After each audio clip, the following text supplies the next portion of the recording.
tidak apa-apa. Saya izin share screen.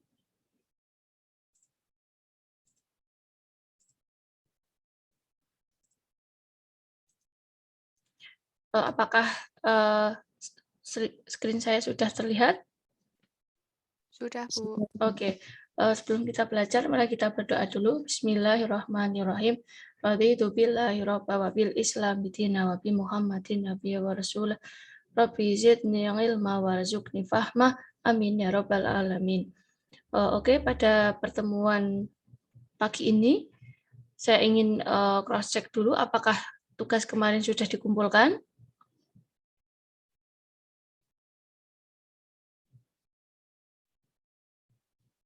Sudah dikumpulkan belum?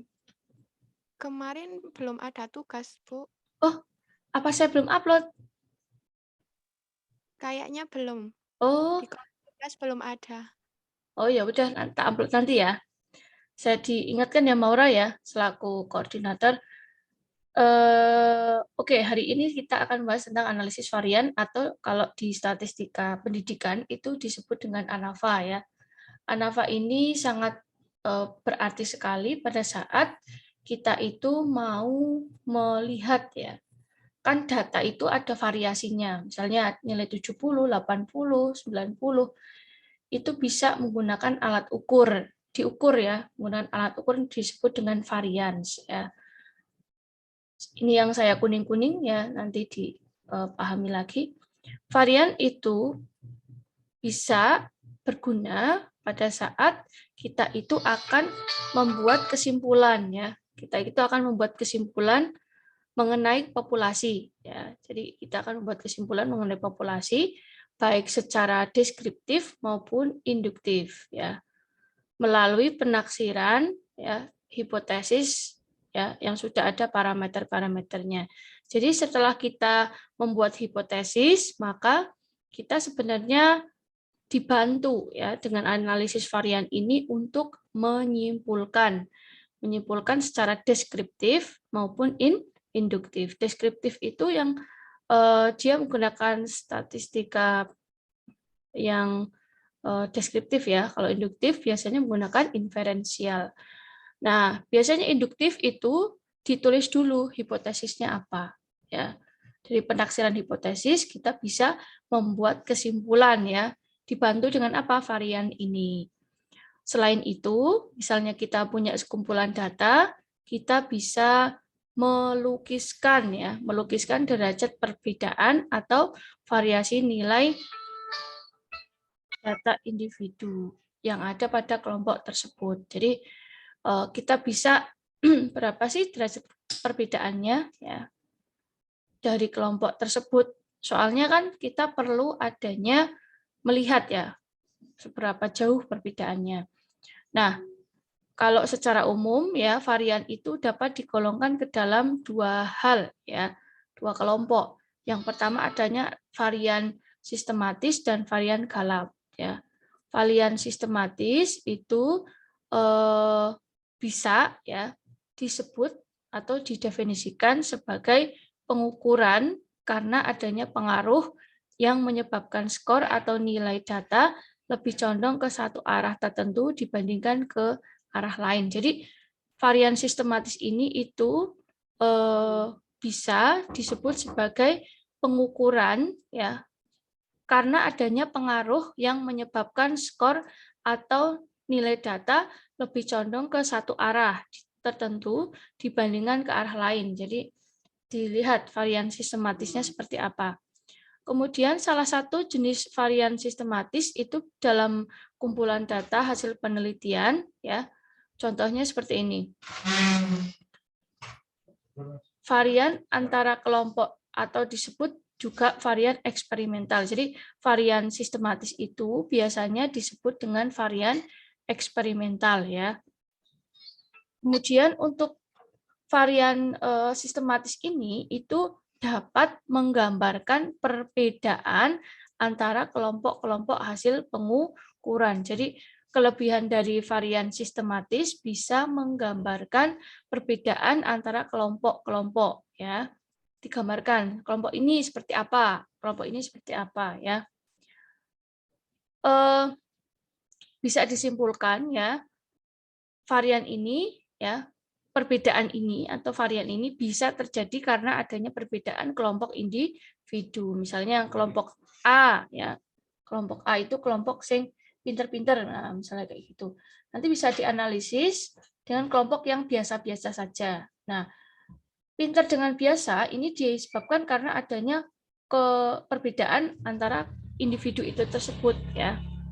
Nah, jadi varian, saya ulangi lagi, varian untuk yang sistematis itu bisa digunakan untuk melihat perbedaan antar kelompok. Jelas ya. Kemudian hal ini itu ya fungsinya untuk melihat kelompok tersebut perbedaannya sejauh mana. Nah, seperti itu. Uji kesamaan ya, uji kesamaan dua rata-rata atau disebut dengan uji T. Jadi uji kesamaan ya, dua rata-rata kelompok tersebut, kelompok A sama kelompok B itu kan di rata-rata. Nah, itu kalau diuji kesamaan antara duanya itu disebut dengan uji T ya. Bisa disebut dengan uji T. Maka saya sering menyebut kalau di SPSS itu ada namanya uji T ya. Nah, ini gunanya untuk mencari perbedaan atau persamaan dua rata-rata. Nah, jadi gunanya uji T itu untuk mencari perbedaan atau persamaan. Boleh mencari perbedaan saja, boleh mencari persamaan saja, boleh kedua-duanya. Nah, maka uji beberapa rata-rata digunakan untuk mencari perbedaan atau persamaan beberapa rata-rata. Jadi kadang ya perbedaan dicari, persamaan dicari, atau kedua-duanya dicari. Nah, sehingga uji ini disebut dengan analisis varian. Ya, dalam bahasa Inggris, analysis of variance. Atau kalau dalam bahasa Indonesia, itu disebut dengan ANOVA atau ANAVA. Ada yang menyebutnya ANOVA, ada yang menyebutnya ANAVA. Ya. Nah, sekarang sudah jelas ya sampai sini ya. Ada yang perlu ditanyakan? Silahkan. Yang belum jelas boleh bertanya ya. Ya. Jadi yang disebut dengan analisis ANOVA atau analisis ANAVA itu untuk mencari perbedaan atau persamaan dua rata-rata. Oke, kita lanjut ke bagian pengertian analisis varian ya. Pengertian analisis varian ini kita harus mengenal lebih dalam ya, agar nanti dalam analisis statistikanya tidak salah analisis ya. ANAVA atau disebut dengan ANOVA itu sinonim ya. Sinonim itu adalah persamaan kata dari analisis varian. Jadi singkatan aja gitu loh. AN itu analisis, VA itu varian. Nah, ini dalam bahasa Inggris itu yang tadi saya jelaskan namanya analysis of varian ya. Sehingga banyak orang yang menyebutnya itu ANOVA. ANOVA itu, nah ANAVA itu analisis variannya ya. Atau disebut dengan ANOVA, kalau ANOVA itu bagian dari metode analisis statistik yang tergolong analisis komparatif lebih dari dua rata-rata. Artinya bagian dari metode analisis statistik yang mana tergolong dari analisis yang membedakannya. Dua rata-rata itu bisa terbedakan. Nah, analisis varian atau disebut dengan ANAVA ini itu merupakan teknik analisis ya yang pertama dikembangkan oleh orang namanya Sir R.A. Fisher ya. Tahun yang mengutipnya itu 1985. Jadi ini sudah lama ya, sudah lama. Sebelum kalian lahir, juga sebelum saya lahir itu sudah ada analisis variannya. Nah, ini kalau dipahami ya, itu sebagai perluasan ya, perluasan dari uji T. Jadi uji T tadi kan membedakan ya, membedakan apa? Dilihat perbedaannya dan persamaannya. Nah, ini analisis ANAVA ini perluasan dari sistem uji T ya. Nah, penggunaannya tidak terbatas pada pengujian perbedaan dua buah rata-rata populasi. Jadi tidak terbatas. Nggak dibatasi jumlahnya berapa, itu nggak dibatasi. Ya. Kemudian yang lebih bagus lagi, analisis ini itu menguji perbedaan 3 buah rata-rata populasi sekaligus. Jadi tidak hanya 2 buah populasi atau 2 buah kelompok yang kita uji, tetapi 3 buah rata-rata populasi atau lebih bisa dianalisis. Nah, jika kita menguji hipotesis 0, ya, kan kalau di hipotesis itu ada yang hipotesis 0 sama hipotesis A, ya. Kemarin sudah saya jelaskan. Kalau kita menguji hipotesis 0, ada 2 kelompok, ya. 2 kelompok yang tidak berbeda. Artinya kalau diuji itu, ya, 2 kelompok itu enggak berbeda. Nah, sehingga teknik ANAVA dan uji T, ya, uji dua pihak, akan menghasilkan kesimpulan yang sama. Kalau kita lihat, ya, tidak ada perbedaannya, berarti kan harusnya di teknik ANAVA dan uji T itu akan menghasilkan kesimpulan yang sama. Apakah keduanya akan menolak atau menerima hipotesis 0? Jadi kalau hipotesis 0 kan kemarin kita lihat, ya, ada nggak perbedaannya. Hipotesis 0 ada perbedaan, hipotesis A tidak ada perbedaan. Kalau hipotesis 0 itu ditolak, berarti hipotesis yang A itu diterima, ya. Dalam hal ini, ya, statistik pada derajat kebebasan 1 dan NK-nya akan sama dengan kuadrat dari statistik T. Ya, jadi ketika keduanya itu sama, tidak ada perbedaan, maka harusnya, ya, hipotesis 0 itu bisa ditolak atau bisa diterima. Misalnya, yang hipotesis 0 ada pengaruh motivasi terhadap hasil. Hipotesis yang A tidak ada pengaruh motivasi terhadap hasil. Sehingga dalam hal ini itu, kalau misalnya tidak ada perbedaan, berarti kan sama, ya, tidak ada pengaruhnya, ya, tidak ada pengaruhnya motivasi terhadap hasil belajar. Maka hipotesis 0 itu ditolak. Seperti itu. Nah, ANAVA ini digunakan juga, ya, menguji antara sejumlah rata-rata populasi dengan cara membandingkan variansinya, ya. Pembilang pada rumus variansi tidak lagi dalam jumlah kuadrat skor penyimpangan dari rata-ratanya, yang sederhana dituliskan seperti ini, ya. Ya, sigma xi dikurangi dengan mu kuadrat. Itu pembilangnya tidak dituliskan rata-ratanya, ya, jumlah kuadrat skor penyimpangan dari rata-ratanya. Istilah jumlah kuadrat skor penyimpangan sering disebut dengan jumlah kuadrat, sum of square, ya. Jika jumlah kuadrat tersebut dibagi dengan n atau n-1, maka akan diperoleh rata-rata kuadrat yang tidak lain, ya, dari variansi suatu distribusi. Pokoknya kalau menuliskan rumus varian suatu sampel, rumusnya seperti ini, ya. Rumusnya seperti ini. S kuadrat, S itu simpelnya itu menggantikan variansi, ya. Variansi sama dengan, ya, sigma itu adalah jumlahan dari apa?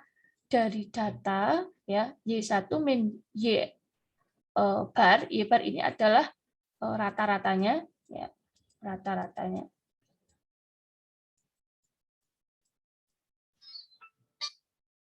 Ya, dikuadratkan. Jadi data keberapa dikurangi rata-ratanya. Terus dikuadratkan, baru ditambah lagi data keberapa dikurangi rata-ratanya, dikuadratkan, terus dijumlahkan, dibagi dengan n-1. N-1 artinya jumlah populasinya itu dikurangi dengan 1, ya. Nah, itu rumus varian sampel, ya. Kemudian kalau kita itu mempunyai suatu populasi, ya, yang memiliki varian sigma kuadrat dan rata-ratanya itu mu, ya, kita gunakan variansinya itu pakai sigma kuadrat, kemudian rata-ratanya mu. Dari populasi tersebut bisa diambil 3 buah sampel secara independen, secara tidak bergantung ya. Masing-masing misalnya N1, ada N2, ada N3. Dari setiap sampel tersebut dapat ditentukan rata-rata variansinya, sehingga akan diperoleh 3 buah rata-rata dan variansi sampel yang masing-masing merupakan penaksir yang tidak bias bagi parameternya. Jadi kalau kita punya N3, N1, N2, N3 ya, masing-masing pasti nanti mempunyai variansinya ya, variansinya. Masing-masing punya variansinya. Sehingga dengan demikian ya, jumlah sampel yang tak hingga rata-rata dari sampel akan sama dengan populasi, rata-rata populasi. Jadi kita menggunakan mu itu sebagai rata-rata populasi ya, seluruhnya, rata-rata seluruhnya. Kemudian kalau variansi populasi itu dinyatakan dengan mu kuadrat. Jadi variansi sampel itu beda sama variansi populasi. Variansi sampel itu disimbolkan dengan S kuadrat ya. Tapi kalau variansi untuk populasi itu simbolkan dengan mu ya.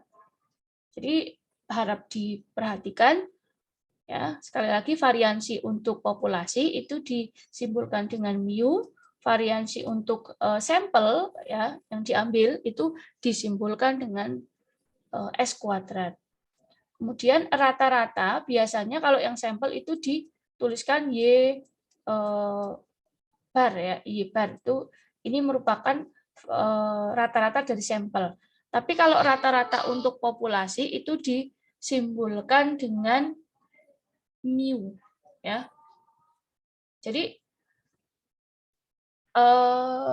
saya tuliskan ulang ya biar nggak lupa. Ada mu ya. Saya buat 2 klub ya. Ini ada populasi ya. Di sini ada sampel. Populasi itu ya jumlah seluruhnya ya, sampel. Kalau di populasi ya, mu itu rata-rata populasi, ini rata-rata. Tapi kalau di sampel itu sebagai Y bar ya. Kemudian untuk yang di populasi ya, itu kita kenal dengan variansi populasi, itu disebut dengan sigma kuadrat. Tetapi kalau di sampel itu disebut dengan S kuadrat. Ya. Untuk analisis varians itu bisa menggunakan satu arah ya. Kalau nanti yang di di analisis ini juga digunakan 2 arah ya. Jadi ada satu arah, ada 2 arah ya. Terus ada juga nanti dibahas analisis varian yang lainnya. Coba kita bahas satu persatu ya. Analisis satu arah. Kalau di SPSS itu disebut dengan one way ANAVA. Bagaimana cara menganalisis satu arah ya? Analisis ini ya dinamakan analisis satu arah karena analisisnya itu menggunakan varian dan data hasil pengamatan merupakan pengaruh satu faktor. Jadi dari hasil pengamatan itu dilihat hanya satu faktor yang berpengaruh ya. Nanti kalau ada 2 faktor yang berpengaruh itu nanti analisis variannya itu 2 arah ya. Dari populasi secara independen ya, kita bisa ambil sebuah sampel acak. Jadi sampelnya bisa secara acak ya. Kemudian berukuran N1 dari populasi ke 1 ya. Jadi populasi 1 ya, sampelnya itu jumlahnya ambil kita M1 ya. Artinya jumlahnya bisa kita modelkan N1. Kemudian di populasi kedua kita bisa ambil sampel jumlahnya kita anggap kita tulis dengan N2 dan seterusnya ya, populasi ke K kita bisa ambil NK. Data sampel akan dinyatakan dengan YIC ya. YIC itu berarti data ke C dalam sampel yang diambil populasi ke I ya. Jadi IJ itu tidak serta-merta kita menuliskan abjad I sama J ya, tetapi dia ada artinya ya. Berarti data ke J dalam sampel yang dianggap populasi I. Jadi I itu mendeskripsikan sebagai populasi, J itu data ke J ya. Tujuan dari ANOVA satu jalur atau satu arah itu untuk membandingkan ya. Ini perlu saya highlight. Membandingkan lebih dari 2 rata-rata. Artinya kalau misalnya ada 3 kelompok ya. Nah, itu ada rata-rata yang berbeda ya. Maka kita bisa menggunakan analisis satu jalur. Sedangkan gunanya untuk menguji ya kemampuan generalisasi. Maksud di sini adalah hasil dari penelitian kita biasanya kan bisa terbukti enggak ya. Jika terbukti berbeda kedua sampel, maka tersebut dapat secara umum kita simpulkan ya, data tersebut dapat mewakili populasi. Nah, jadi intinya pertama ya syaratnya adalah kalau ANOVA satu jalur itu lebih dari 2 kelompok data. Data kelompok A, kelompok B, kelompok C misalnya. Nah, kita lihat di sana ya, kita lihat di sana apakah ya dari 3 kelompok ini bisa terbedakan ya rata-ratanya ya. Kalau bisa terbedakan, apakah dari perbedaan rata-rata itu bisa dapat disimpulkan atau dapat dianggap mewakili populasinya? Nah, seperti itu. Misalnya nanti akan dicontohkan di bawah ya. Intinya itu pokoknya satu jalur, ya ANOVA satu jalur itu harus lebih dari 3 kelompok data. Kelompok A, kelompok B, kelompok C misalnya. Dibandingkan ya. Langkah-langkah ANOVA satu arah ya. ANOVA satu arah itu ini akan melihat ya secara manual seperti apa ya. Nanti coba kita buktikan ANOVA-nya dengan SPSS boleh ya, atau dengan Excel ya.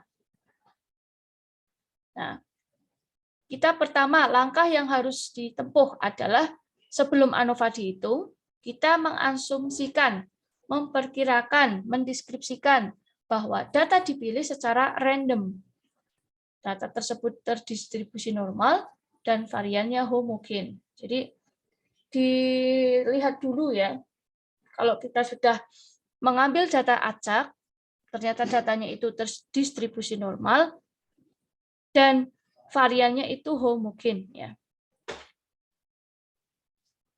Kemudian kita bisa membuat hipotesis dalam bentuk kalimat. Kemarin sudah saya ajari ya, bagaimana caranya membuat hipotesis dalam bentuk kalimat dan dalam bentuk statistik. Kemudian yang ketiga adalah membuat daftar statistik induk. Yang keempat adalah menghitung jumlah kuadrat antar grup atau disebut dengan JKA. Dengan rumus JKA sama dengan sigma dari XA1 kuadrat dibagi dengan NAI ya. Dikurangi dengan sigma X tau kuadrat dibagi dengan N. Nah, jadilah rumus jumlah kuadrat antar grupnya seperti ini ya. Kemudian yang keenam, menghitung jumlah bebas antar grup dengan rumus DBA. DBA sama dengan A-1.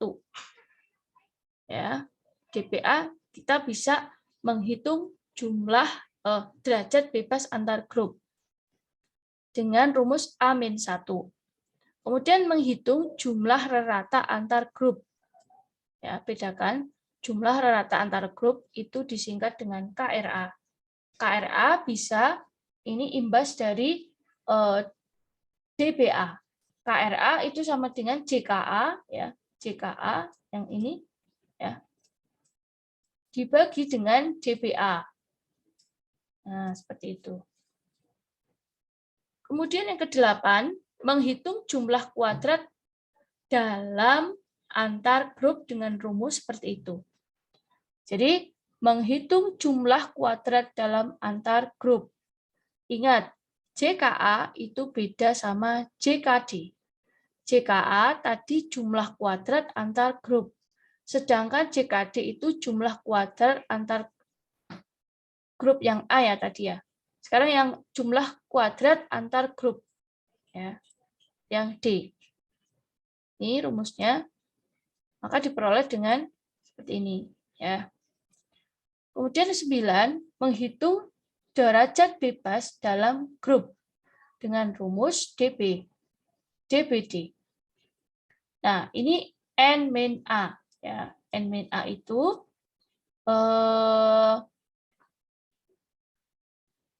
N ya jumlah dari populasi dikurangi dengan A ya.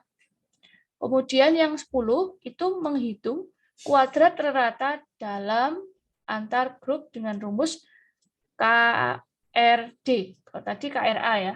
KRD ya tadi seperti tadi JKD dibagi dengan DBD. Baru kita mencari ya F hitung dengan rumus F hitung sama dengan KRA dibagi KRD ya. Kemudian setelah kita menentukan F hitung, kita bisa mencari ya, menentukan taraf signifikansinya. Kalau signifikan alfanya 0,05 berarti tingkat kepercayaannya 95%. Kalau alfanya 0,01 berarti taraf kepercayaannya adalah 99%. Dalam tabel ya, cari F tabel dengan rumus F tabel sama dengan F1 min A dBA, dB. Terus membuat ringkasan yang ANOVA. Jadi ringkasan ANOVA ini itu digunakan untuk mempermudah ya pengerjaan ya, mempermudah pengerjaan agar tidak keliru pemahamannya. Yang pertama ya, yang tadi saya paparkan, kita bisa membuat tabel seperti ini. Hubungan antar grup ya. Jadi grup A dengan grup B misalnya. Kita bisa menggunakan persamaan yang ini ya. Derajat bebasnya A-1. Artinya grup A itu derajat bebasnya dikurangi -1 ya. Kuadrat ratanya JKA per dB. Ya tadi saya uraikan. F hitungnya KRA per KRD. Taraf signifikansinya itu alfa ya. Itu yang antar grup. Misalnya grup A dengan grup B. Kemudian dalam grup ya di dalam grup itu sendiri ya. Grup A di dalam grup A itu sendiri itu bisa diambil persamaan untuk menghitung jumlah kuadratnya seperti ini ya. Kemudian derajat bebasnya N-A, kemudian kuadrat ratanya JKD per dBd ya. Sehingga totalnya itu adalah ya, total itu semuanya. Jadi artinya apa? Semua kelompok A, B, C. Nah, berarti di total yang bisa dihitung adalah jumlah kuadrat dengan derajat bebasnya saja. Ini rumusnya yang ini ya. Terus untuk yang derajat bebas N-1. Nah, ketika kita sudah menentukan kriteria pengujian ya. Oh, ternyata F itu lebih besar dari F tabel. Nah, maka tabel tolak ya, H0 ditolak berarti terjadi signifikans ya. Kemudian kita bisa langsung membuat kesimpulan. Artinya ada beberapa langkah ya. Di sini ada ternyata 16 langkah untuk bisa membuat kesimpulan ya ujian ANOVA satu arah ya. Jadi setelah kita menguji kriterianya ternyata F itu misalnya lebih besar dari F tabel. Maka ya H0 itu ditolak. Berarti terjadi signifikan ya. Karena di persamaan ini ya kita membuat suatu hipotesis ya, ada HA, ada H0. Berarti H-nya itu misalnya terjadi signifikan ya, perbedaan A, B, C. Nah, misalnya kayak gitu. Nah, kalau terjadi signifikan, maka H0 itu, tadi kan kita membuat H0 kan ada terjadi signifikan antara A, B, C misalnya ya. Saya tuliskan, jadi kita membuat H0, H0-nya kita buat signifikan loh, mana gitu. Signifikan antara kelompok A, B, C ya. Kemudian untuk HA itu ternyata tidak signifikan misalnya ya. Tidak signifikan antara kelompok A, B sama C. Nah, ternyata ketika hasilnya itu keluar, F hitung itu lebih dari F tabel ya. F hitung itu lebih dari F tabel. Ini yang HA, ini H0. Nah, maka H0 itu ditolak ya. Ini ditolak. Sehingga yang diterima kan HA. Berarti kan karena HA itu pernyataannya terjadi signifikan, ya udah kita buat kesimpulan berarti terjadi signifikan ya. Terus kemudian kita membuat kesimpulan. Nah, ini contoh soalnya ya. Harap diperhatikan baik-baik. Soalnya tadi ada kelompok ya, sumber variannya itu ada antar grup ya. Antar grup itu grup A, grup B, grup C. Kemudian di dalam grup itu sendiri juga terjadi perbedaan ya. Sehingga totalitasnya kita bisa cari hasilnya seperti apa. Ya, contoh soalnya seorang ingin mengetahui perbedaan prestasi belajar ya. Untuk mata kuliah statistik antara mahasiswa tugas belajar, izin belajar, dan umum. Jadi, misalnya saya sebagai pengajar ingin mengetahui perbedaan ya antara tugas belajar, kemudian izin belajar, dan umum. Data tersebut diambil dari nilai UTS misalnya ya. Nilai UTS-nya itu tugas belajar kita buat ya, kelompoknya kita namain A1. Ini kelompoknya terserah ya. Dinamain A1, B1, C1 terserah. Ternyata itu ada 11 orang ya. Nah, ini uraian dari 11 orang itu mempunyai nilai UTS yang berbeda-beda. Yang kedua,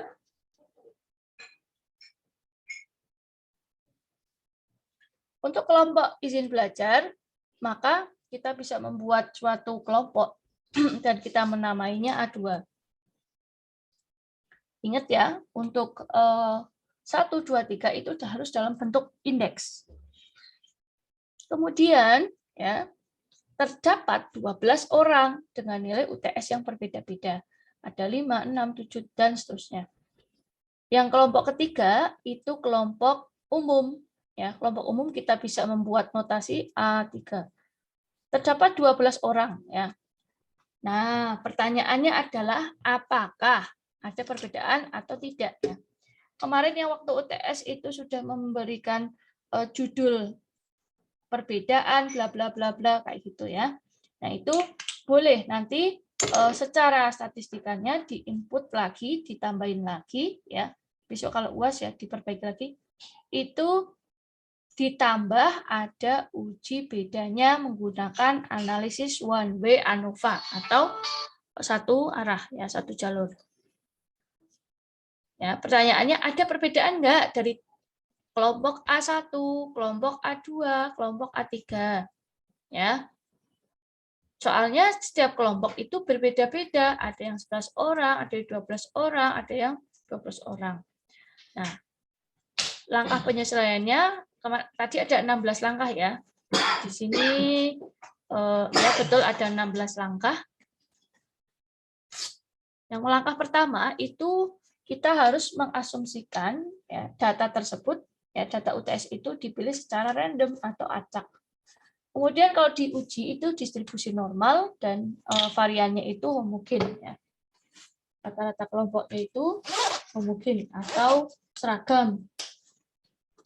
Kemudian yang kedua, kita bisa menentukan hipotesisnya dalam bentuk kalimat maupun dalam bentuk statistik. Kalau dalam bentuk kalimat, seperti yang tadi Bu Deni bilang, HA ada apa, H0 ada apa. H ini itu kita bisa membuat terdapat perbedaan yang signifikan antara mahasiswa tugas belajar, izin belajar, dan umum. Jadi, variabel-variabel tadi, ya, itu kelompok tadi, ya, kelompok A, A1, A2, A3 itu terdapat perbedaan. Itu baru hipotesis dugaan awal kita ya.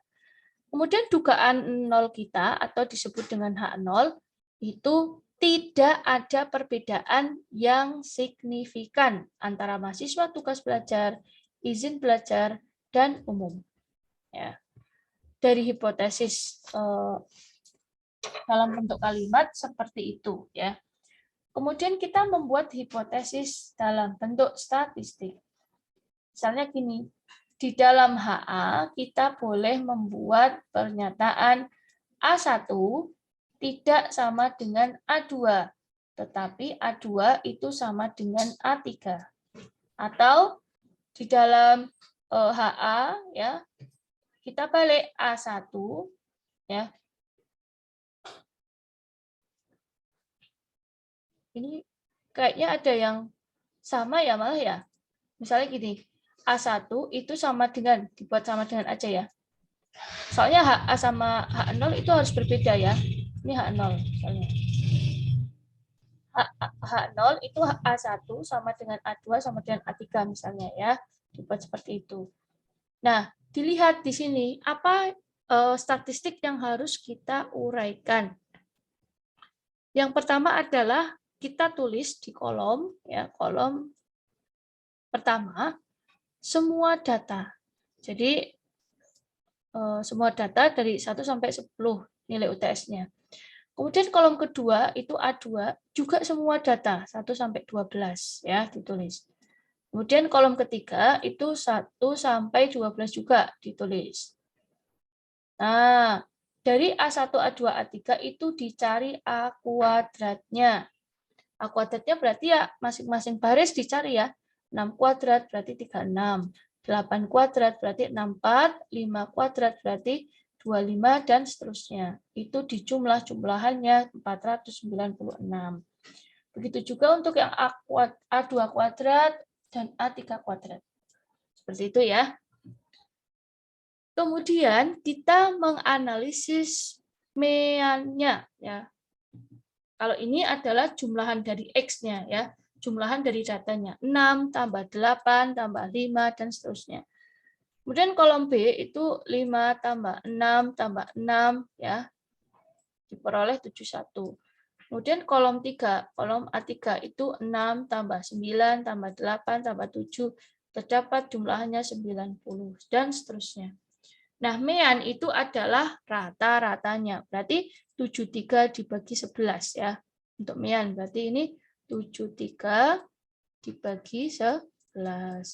Kemudian untuk yang A2 berarti 77 ya, 71 ya dibagi 12. Kemudian mean yang ketiga berarti 90 dibagi 12.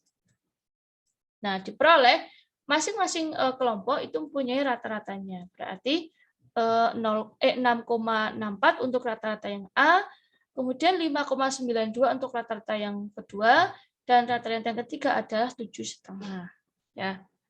Kemudian dilihat variannya ya 0,85 dengan rumus yang tadi ya. Kemudian 0,99, kemudian 1,55. Nilai varian ini itu dilihat dari rumus yang tadi ya, yang ini ya. S kuadrat ya sama dengan Y1 min Y bar kuadrat dibagi dengan N min 1. Itu dari situ. Kemudian dianalisis lagi ya. ini sigma X dikuadratkan dibagi dengan NA masing-masing seperti ini. Ya. Nah, kemudian statistiknya itu kalau kita lihat ya, kita harus membuat tabel kembali untuk mempermudah beberapa cara ya. Kenapa variannya itu ditemukan 0,85 ya, itu dengan berbagai cara.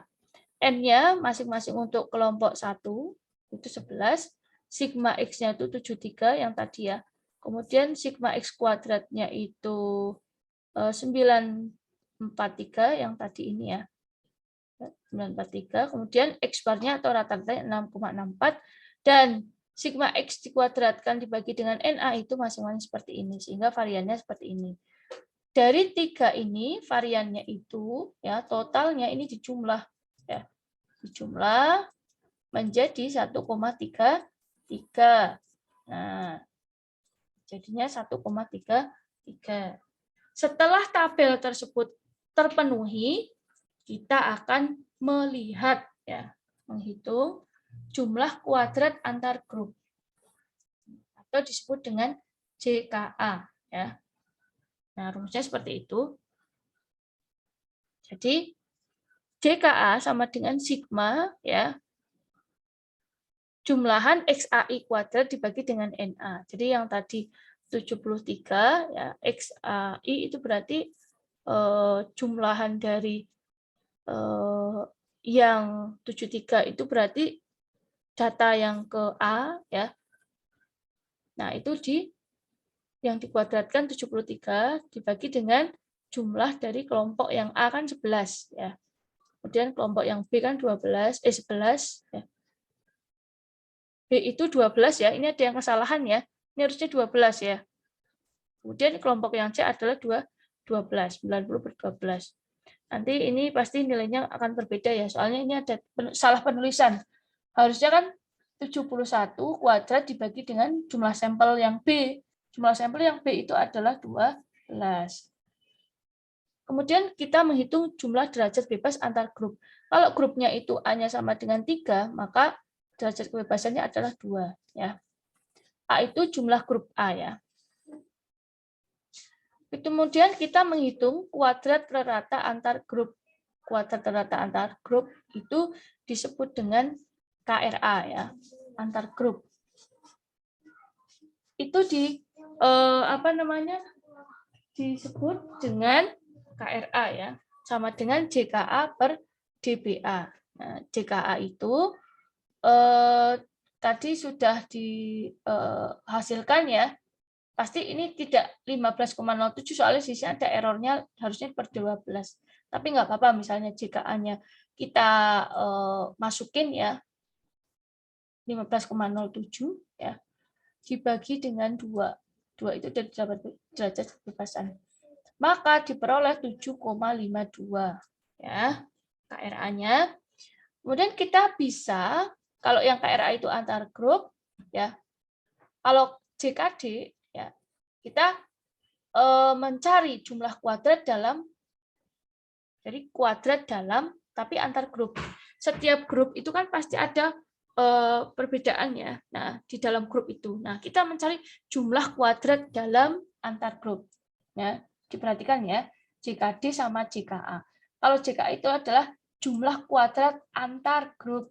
Tapi kalau JKD jumlah kuadrat dalam antar grup.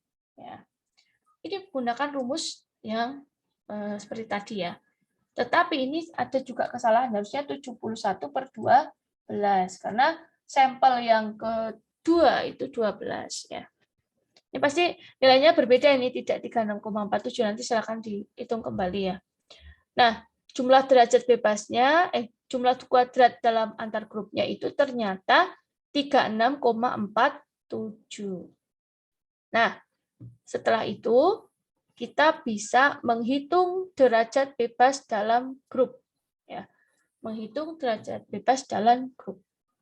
Kalau tadi itu, ya N-nya itu adalah jumlah populasi. Dari mana?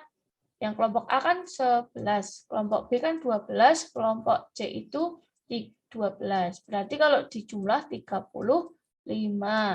Ya. 35 dikurangi 3 berarti 32. Kemudian kita menghitung menghitung kuadrat rata antar grup. Ya. Kuadrat rata antar grup. Tadi itu KRA itu kuadrat rata antar grup. Ya. KRD berarti kuadrat rata dalam antar grup. Ya. Dengan rumus ya JKD dibagi DBD ya. JKD yang ini dibagi dengan DBD yang ini. Kemudian F hitungnya KRA per KRD ya. KRA tadi yang di atas 7,54 dibagi dengan KRD 1,15. 6,61 itu F hitungnya. Taraf signifikansinya misalnya tingkat kepercayaannya itu 95%. Ya. Maka mencari F tabelnya itu bisa menggunakan rumus seperti itu ya. Ya. Kita bisa lihat ya, F tabel itu sama dengan ya rumusnya diingat F1, alfa. Nah, DBA, DB. D 1, alfa, alfanya tingkat kepercayaannya 5% atau 0,05 ya. Ditulis 1,1 dikurangi 0,05. Terus dikali 2,32. DBA itu tadi 2 ya. DBD itu tadi 35.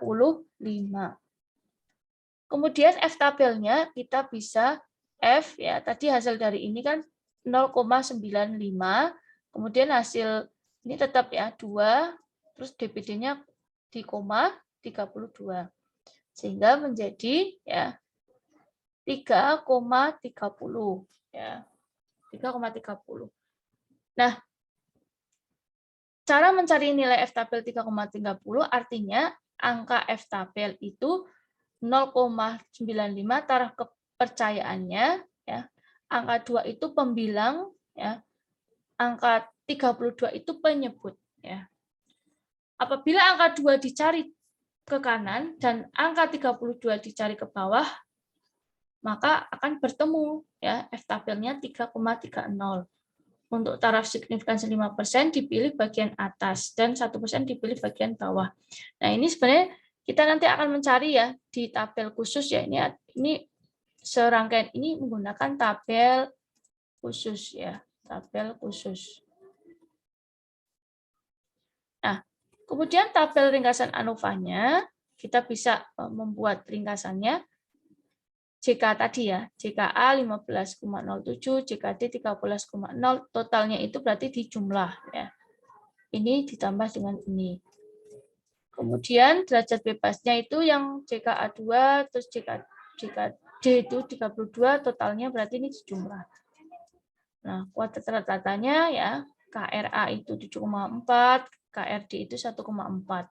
Ya, F hitungnya seperti itu, ternyata F tabelnya seperti itu. Nah, ternyata F tak hitung itu lebih dari F tabel ya. F hitung lebih dari F tabel, maka H0 ditolak. Tadi H0-nya bilang apa? Di sini. H0 itu H0-nya ditolak. Berarti ini ditolak ya. Sehingga ini akan memberikan kesimpulan terdapat perbedaan yang signifikan ya. Terdapat perbedaan yang signifikan. Jadi seperti ini ya, membuat suatu kesimpulan kriteria pengujian. Kemudian kesimpulannya H0 ditolak, H0A diterima. Jadi terdapat perbedaan yang signifikan antara mahasiswa, tugas belajar, izin belajar, dan umum. Jadi seperti itu rangkaian dari analisis varian satu arah. Silahkan bertanya bagi yang belum jelas.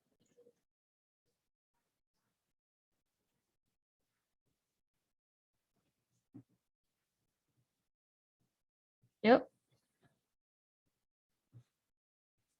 Sudah jelas semua?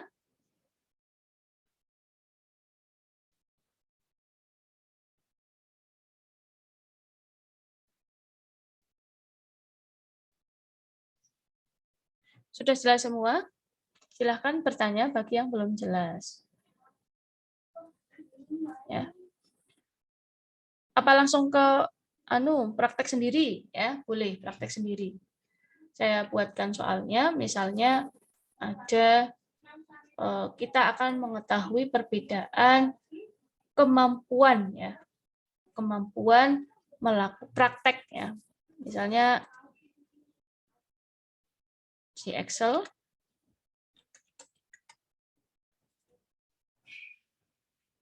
saya judulkan, kita akan mengetahui tujuannya adalah mengetahui perbedaan ya nilai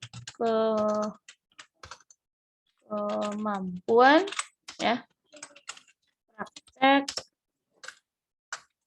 program SPSS untuk menganalisis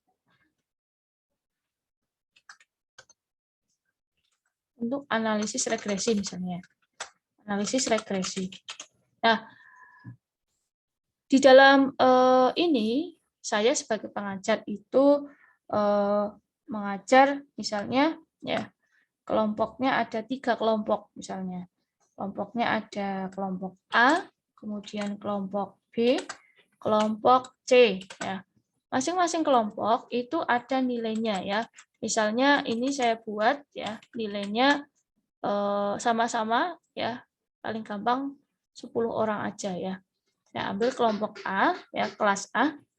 Itu saya ambil nilainya misalnya 7, 8, 9, 5, 6, 7, 7, 9 ini ya, misalnya ada nilai 10. Kemudian saya dapat ya nilai kelompok B ya. Kelompok B itu ada nilainya 3, misalnya ada yang 3 ya. Ada yang 7, 8, 9, 7 lagi, 8 lagi, misalnya ada 9, ada yang nilainya 10 ya, ada nilainya 9, 9. Nah, kelompok C itu ternyata kita dapat nilai misalnya ya, nilai kemampuan prakteknya 7, 6, 8, 9 misalnya 7, 7, 7, 8, 9, 8 misalnya. Nah, coba dari ini ya, dari 3 kelompok ini nomor ini sebagai nilai UTS, nilai kemampuan ya, kemampuan praktek program SPSS. Ternyata ini ada 3 kelompok. Yang pertama adalah ini ya.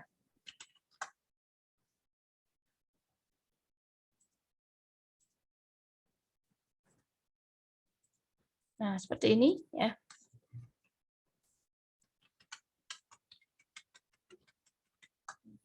Nomor ini adalah jumlah sampel ya. Jumlah sampel yang kita gunakan ya. Coba dalam 30 menit ya. Silahkan kalian dipraktekkan ya, dipraktekkan. Ini pada di depannya ada komputer atau laptop kan? Dicari sesuai dengan langkah ya. Langkah 1 sampai 16. Apakah ada perbedaan antara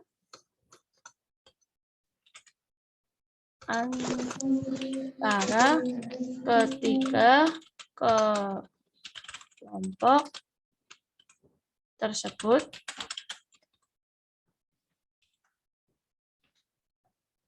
Apakah ada perbedaan yang signifikan antara ketiga kelompok tersebut ya?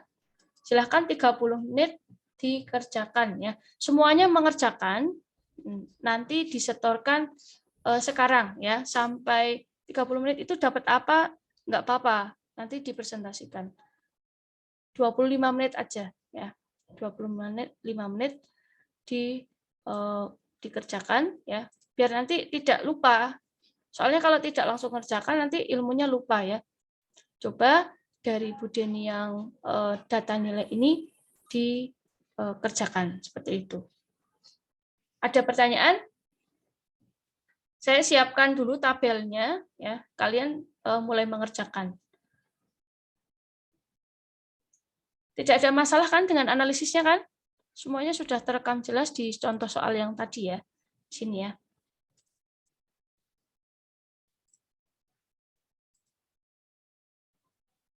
Saya tunggu sampai 8:30 ya. 8:30. Sampai seberapa jauh kemampuan kalian untuk menganalisis, mencari apakah ada perbedaan yang signifikan antara ketiga kelompok tersebut.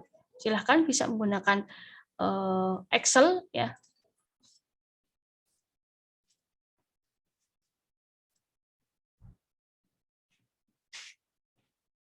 Ini yang berangkat ini berapa ini? Yang maksudnya yang ikut di kuliah ini ya. Lumayan banyak. Ada 16 ya, 16 mahasiswa.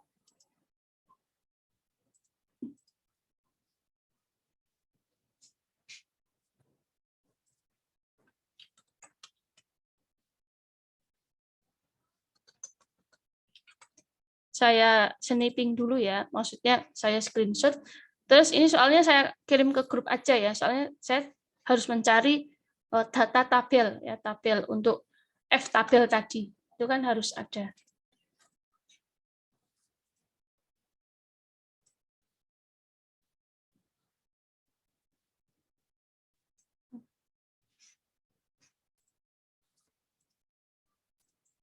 Tidak ada perbedaan, tidak ada yang dipermasalahkan kan? Bisa ya? Ini kok diam-diam baik. Kalian mendengarkan saya kan? Insya Allah bisa, Bu. Nggak bisa. Gampang. Insya Allah, Bu. Sedapatnya ya, nanti disetorkan lewat tugas di online maksimal jam 9. Nanti kita bahas di sini tapi jam 8:30.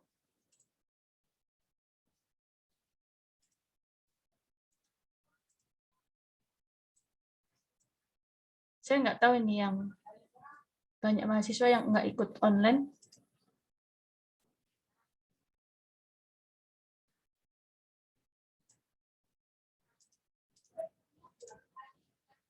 Saya kopikan soalnya ya biar kalian bisa di grup ya. Saya carikan tabel untuk konversi yang mencari F tabel tadi.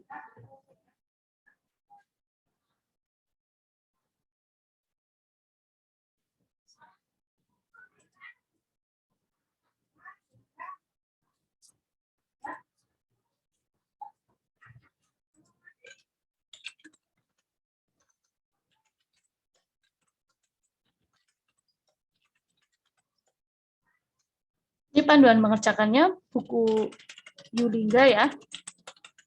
Halaman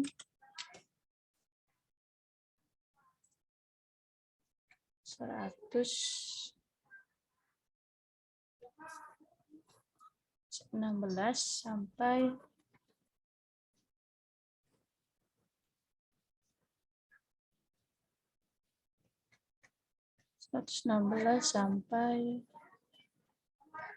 122.